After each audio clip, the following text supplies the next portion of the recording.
So here we are on, yes, Rosh Chodesh Av.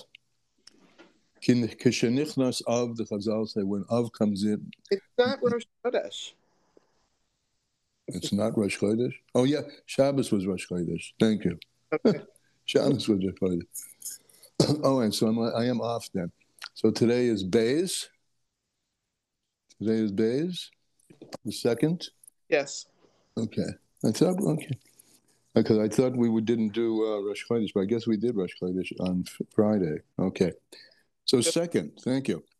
Yeah.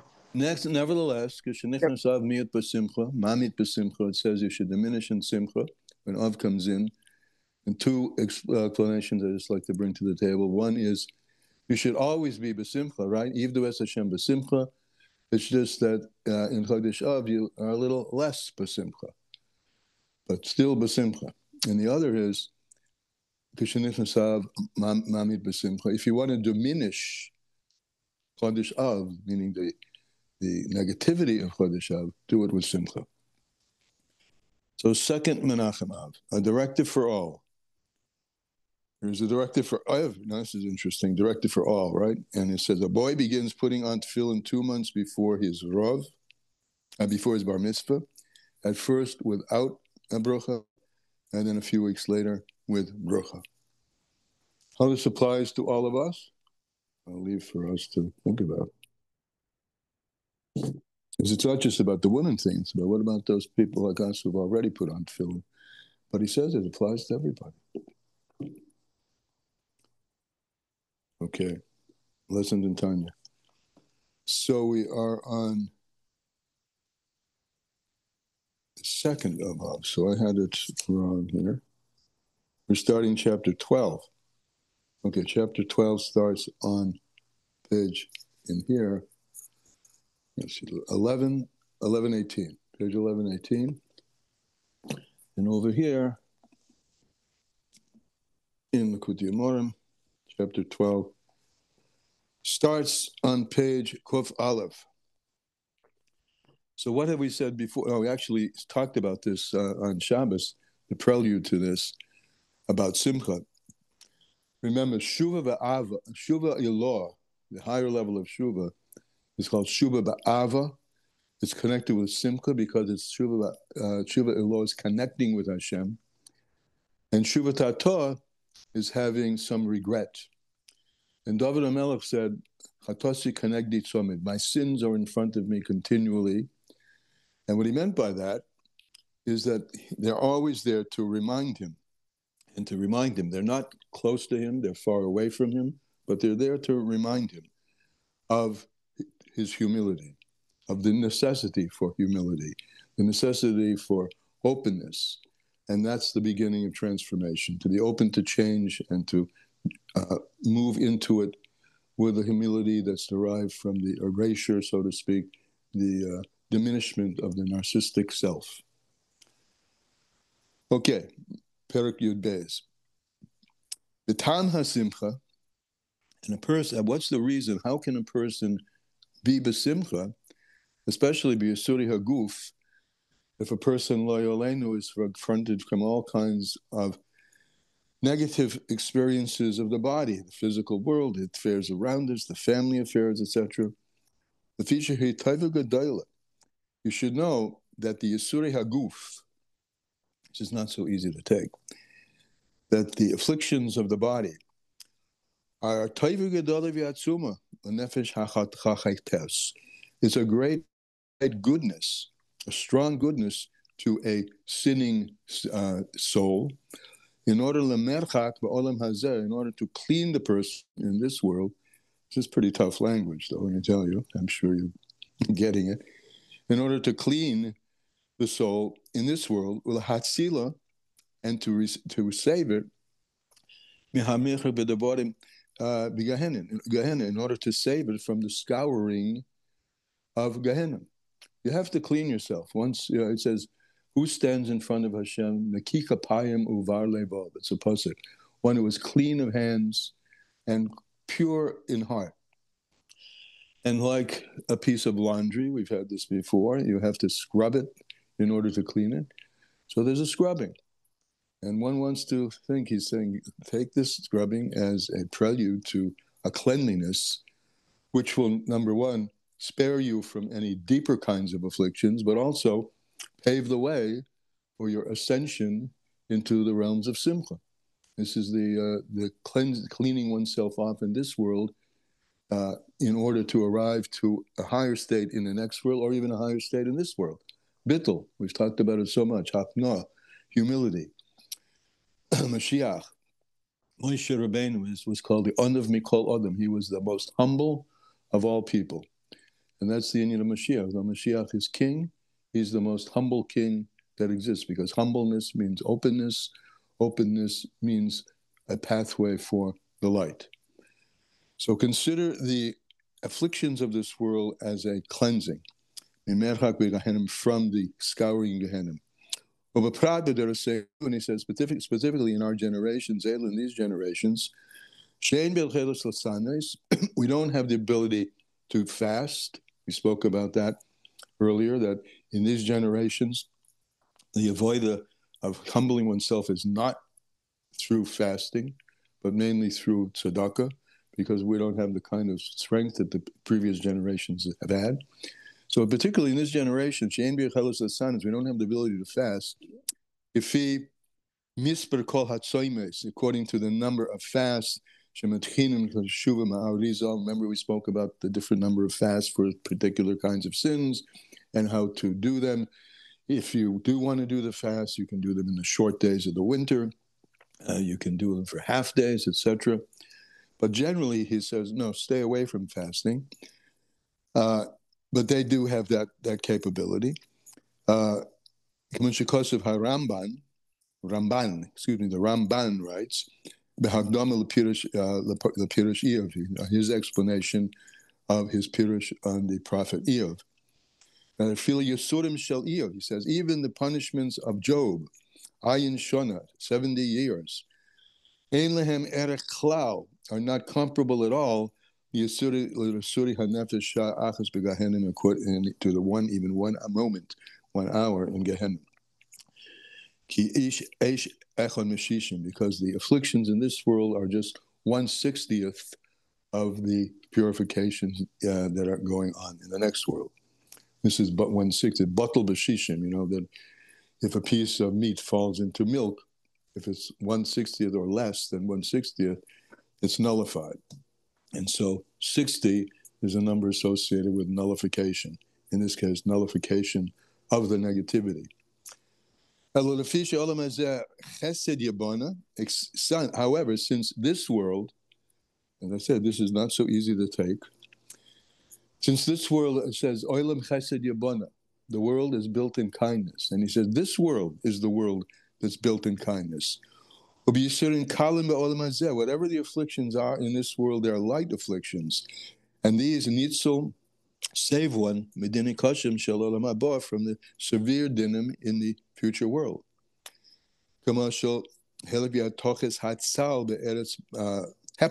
like he gives it a mushal, that the movement of the sun for one tepach, the fifth breath, on this planet Earth, if you see the sun move, it's representative of a very large move up in the heavens. One tepach of the sun's movement down here represents a big movement up in the heavens. So that's the mashal, that the difficulties we have down here are very small compared to the kinds of scourings that go on when a person's soul transitions from here to there, unless one does the work down here of mevataling, of humbling oneself in this world and accepting the Yisurim in this world. And I said, this is not easy, that all the Yisurim in this world are Yisurim Shel Abba, afflictions of love to spare you from something even more difficult in the world to come. Just like the sun's movement down here, a tepach is Lefi Helet Galgal Hashemesh V'Rakia, represents the movement of the sun in the heavens al payim milin, thousands of miles. Veter al kein la'ain ketz. So Hashem forgives without any end. In the same idea of the chain of descent, there's a huge, infinite that compresses into a large, large beam, and it comes down and down and down into this world, and it gets narrower. So this world is a narrow representation of a much wider reality, both on the side of Simcha and the side of the opposite of Simcha. Ukanaida, as is known, I think I skipped a little. He forgives Kates. So Hashem veter al kain, he forgives la'ein kates without any end. The coming down of worlds, from the high levels, until this physical world. And this is known in Mashikosa Bezorah Klaidish in the Zohar. It says, speaking about the elevation of the supernal worlds. This is another, on the other side of things, a little bit of avoida down here below creates a big effusion of light up above. So it's the same parallel, but on the other side, right? Just as the Isurim, the punishments down here are small compared to the upper world. So on the other hand, a little bit of good moving into what for you or for me might be a small change in our attitude in Ahavas Yisrael, in our service of Shem by doing mitzvahs with either another mitzvah or a mitzvah behidr, even more beautifully. A small change down here below creates a reverberation way up high of large, and this is what we call in shorthand the arousal from below affecting an arousal from above. Bring that the arousal from below creates an arousal from above. He gives an example down here in the time of the temple. You bring one bird, ben yoina, right, a little bird, or you bring a pigeon, al gava mizbeach, on the mizbeach, or you bring just a fistful of the grain offering, right? So that little offering down here below rises up and up. It creates what's called a reach nechoyach, a pleasant smell in front of Hashem. It creates a great effusion of bliss and happiness on the part of Hashem, which turns into rachmanis, mercy, and kindness coming down from above. And so it is with all the mitzvahs that we do down here below. And this is what our sages have said, on the pasuk, and I will sanctify them. That when a person sanctifies himself or herself a little bit down here below, there's a lot of holiness that's manifest and comes forth from above. As we wrote above, way back in earlier parts of the Tanya, Hashem sanctifies us with His mitzvahs, meaning we do His mitzvahs, and His level, which is called Kaddish, Mubdal, His Or HaSoivev, His all-encompassing light, shines forth. As He says, that level which we call the all-encompassing light. And similarly, it is with reward and punishment. The reward of a mitzvah is a mitzvah. Meaning what? That when you do a mitzvah down here below, remember, the mitzvah down here below is a representation of Hashem's will, and Hashem's will is part of His makif, his superconscious, His super rational level, which is the deeper level of Hashem. So the reward of a small mitzvah down here below is an effusion of immense light and power up above. And this is all in the context of the other side, that a little bit, even though it seems a lot, lo oleinu, nothing should ever come upon any of us that should cause any pain. And though that seems a lot, it's very small compared to what's going on above. This world down here below is a small reflection of what's going on up above. So a little bit of something down here below reflects a lot from above. On the positive, which we're talking about now, a small mitzvah here below creates an effusion of great light up above. Or on the other side, the pain down here below is nothing compared to what's up there, and therefore cleanse yourself in this world. Cleanse yourself means also, in addition to changing one's behavior that's more aligned with Kedusha, but change your attitude, and this is the hard part. The hard part. Change your attitude toward the yisurin, to the afflictions and the difficulties you're having down here below, by realizing that this is cleansing you. This is cleansing you for an experience of unadulterated light.